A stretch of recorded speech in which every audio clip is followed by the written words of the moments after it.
Hello, Frank. Hello, Professor. Another Thursday afternoon, and um, everything, of course, is getting more and more exciting in the world as usual. What with the P plus one, no, 5+1 Yes. talks in Baghdad, and the continuing negotiations about what's going to happen in Europe over the euro. I'm about to go to Europe tonight and worrying whether the currency will change, whether the currency I take with me will last till I come back. And the arguments on either side are heating up against each other in both cases. And it happens that I was fortunate enough to see this past week a film which was produced last year called An Ecology of Mind, which starts from the ideas that were advanced first in a book called Steps to an Ecology of Mind by Gregory Bateson, and it's an effort by his daughter Nora Bateson to represent his life now some, I think, 30 years after he died. And it's really quite a remarkable film because it's produced in 2011 about a man who lived from I think 1904 to 1980, who was well known and famous in certain quarters during his life, but on the fringes, never fully accepted, never fully understood in what he was trying to do. And his reputation has sort of grown since he died. And it seems to me now that what he was trying to do was something that was far in advance of its time, and now is beginning to mean much more than it did at the time. And the reason for that is globalization and the fact that everything is changing faster than it ever changed before. And he realized that we had to see things in these terms. In fact, he started arguing in these terms in the 1920s. Maybe if I did a quick review of him, and I noticed obviously he was married to Margaret Mead for a period of time, and had also done a lot of work in New Guinea. Could you perhaps draw out a little bit what some Well, of his main his teachings father are? was a distinguished biologist, so Hmm. he began with a training in the sciences, and he was the first truly interdisciplinary scholar, I think. And he actually decided to go to New Guinea in order to do some social science, some anthropology. Hmm. And he ran into Margaret Mead there, and obviously they got on very well together. And one of his daughters made the film, and another of his daughters, who was actually also the daughter of Margaret Mead, appears in the film, as do a number of other significant people, like is it Stuart Brand, the man who wrote the Whole Earth Catalogue, Really? Okay. and various people of that ilk. Anyway, uh, he developed the idea very early on that what we've got to stop doing is seeing things in categories and disciplines and going deeper and deeper into a narrower and narrower field, Hmm. and understand the relationships between things, not only in the world around us that we're studying, Hmm. but also the relationships between things as we understand them in our minds. So Okay. he wanted to say that you've got to see things in terms of relationships, both in terms of the subject matter and in terms of the interpretation and explanation. And If I may, I think I saw even that he parsed that theory down even to the including the use of language, is that language itself had to be interpreted within the context of the culture and the relationship. Yeah. that it couldn't stand alone on its own. I was very surprised at that. Yeah, well, I mean, this is the big problem with a lot of disciplines, and probably all disciplines at the moment, which is only beginning to be solved now. I think I may have said to you before that we invented the idea of interdisciplinarity in the 1960s, and the first consequence of that is that everybody built stronger and stronger walls around their disciplines to stop other Right, people interfering in what they were right, doing. right. And it's really only about 15 years at most that true interdisciplinary collaboration and working together has begun to develop.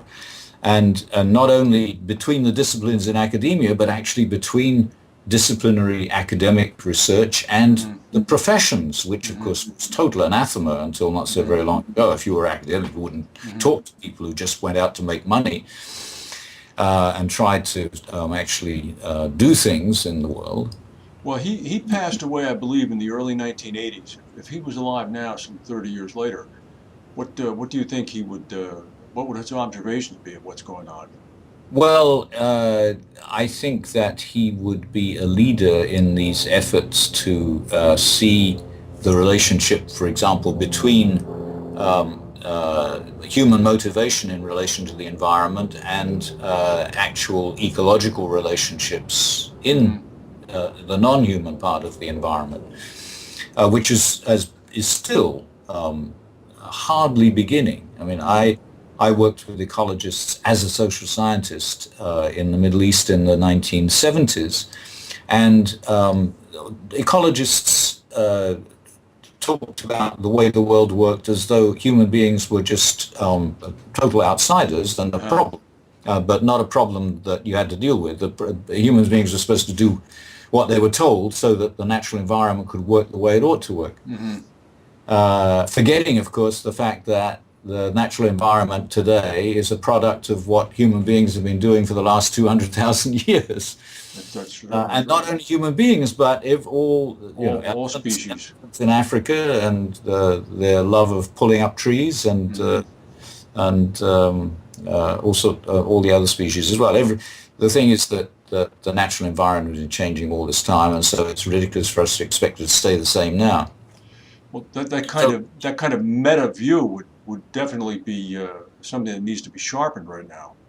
yeah, and I think that he would be able to do that in a way that we probably aren't very good at doing Mm-hmm. yet. Mm-hmm. Partly because he did manage to develop a really significant reputation for himself. And part of the problem now with our efforts to bring things together is that all the people who have reputations that mean that they get listened to have Mm-hmm. reputations in one particular narrow field. Right, right. And we haven't yet reached the point where people can build reputations that cross fields. Uh, It's interesting because what we're discussing is it trickles down to every single context of human endeavor now in the early part of the 21st century. I have discussions all the time with intelligent people, for example, complaining about the public education system in the United States, and talking about how urban districts are receiving so much more per pupil than suburban districts, and saying out loud that the thing they have to do then is slash the budgets right away, bring them down to a par level with the suburban districts on a per student ratio. And I'm like, well, wait a minute. Well, where is the problem actually? Is that money being spent in the classroom in Trenton or in Philadelphia, for example? Or is that money being spent in bureaucracy? Why don't we look at the bureaucracy first? Why is the bureaucracy there? I mean, one thing always leads to another, even in the most simple of relationships. But today, everything is so interconnected that people who harp repeatedly on one single issue seem to me to be always missing the point. They don't understand that that's simply the tip of an iceberg that's been formed almost like an olive tree having grown for generations and put together for various set of reasons, for good reasons at the time, that are now going to require it to be intertwined, or excuse me, unentwined, if you will. And that's very Absolutely. difficult. Obviously, everybody has vested interests, and so if they really need to change the way education works, they've got to work out a way to promote new ways of Mm-hmm. doing things that won't pull the rug out under their own tenured status in the educational system. Well, And that's the same for ordinary high school students as much as for professors in universities, that everybody is dependent upon having a job mhm. and seniority in a particular position and skills that go together with the position that they have. And if I mean, we're watching now what's happening in Philadelphia with the school system, and of course the coalition government in England is trying to totally revamp the school system there in very interesting and innovative ways, and having a great deal of difficulty. But in each case, it's the this drag of the institutions of how do you make the changes in such a way that the people that you are depending upon to make the system work at the moment will not lose out. Right, right. And that is not only relegated to education, but you look at, for example, you mentioned the P+5+1 talks with the Iranians, right? I mean, the Iranians are looking at this very complex issue and went to the meetings in Baghdad, apparently, unless this is just for public consumption, hoping for some step down on the sanctions, which of course the West was like, no, no, you're not getting a step down. We want to talk about what the upcoming processes and procedures and discussions are going to be, and then we'll consider step downs later on. Now they're going to meet again in Moscow in June. Oh, really? Yeah, that was the final resolution of the summit. They're still going to keep talking. But there was some vitriol this morning when the Iranians met with Catherine Ashford privately, basically saying that they'd been sold a pig in the poke, that they thought they were coming to Baghdad to get some concessions. And the West said, no, I mean, you have to give us something in order to get a concession. So the price of oil was dropping yesterday when all this good news began to be hinted from Baghdad, and it's back up again today. No, the of course, to go back to Gregory Bateson, I think he coined the idea of a double bind, Mm-hmm. and so many of these negotiating situations are more easy to see if you take into account his idea of the double bind situation, that it's very difficult for negotiations to be successful without both sides losing, and whichever option you take, both sides have got to lose something. Mm-hmm. The Iranian situation is very difficult to even follow fully, simply because there are so many different Western interests in what's going on, as well as Middle Eastern interests in what is going on. Well, that's I think precisely the observation that I had, is that this is such a complicated issue now. I mean, relating all the way back to the Iranian determination to have some sort of nuclear self-sufficiency, and the willingness to be able to recreate whatever Persian historical antecedents might have existed, and then you have everything on the Western side that's lined up now, ranging all the way from the Israelis to the right-wing Republicans in the United States, and the need to maintain a posture against them. It's I don't know that any advance work was done before this meeting, or not too much. I don't know what could have been done. I think everybody had expectations that come out of their own approach to the problem, Mm-hmm. and nobody is seeing the problem in the larger context of how everything is connected to everything else. And so the way I see this now is, I think that the Iranian, the 5+1 problem with the Iranians, the Germany versus France situation over Greece, and even the Palestinian situation, Mm-hmm. are all situations that are totally unresolvable as long as each side keeps pushing for their objectives.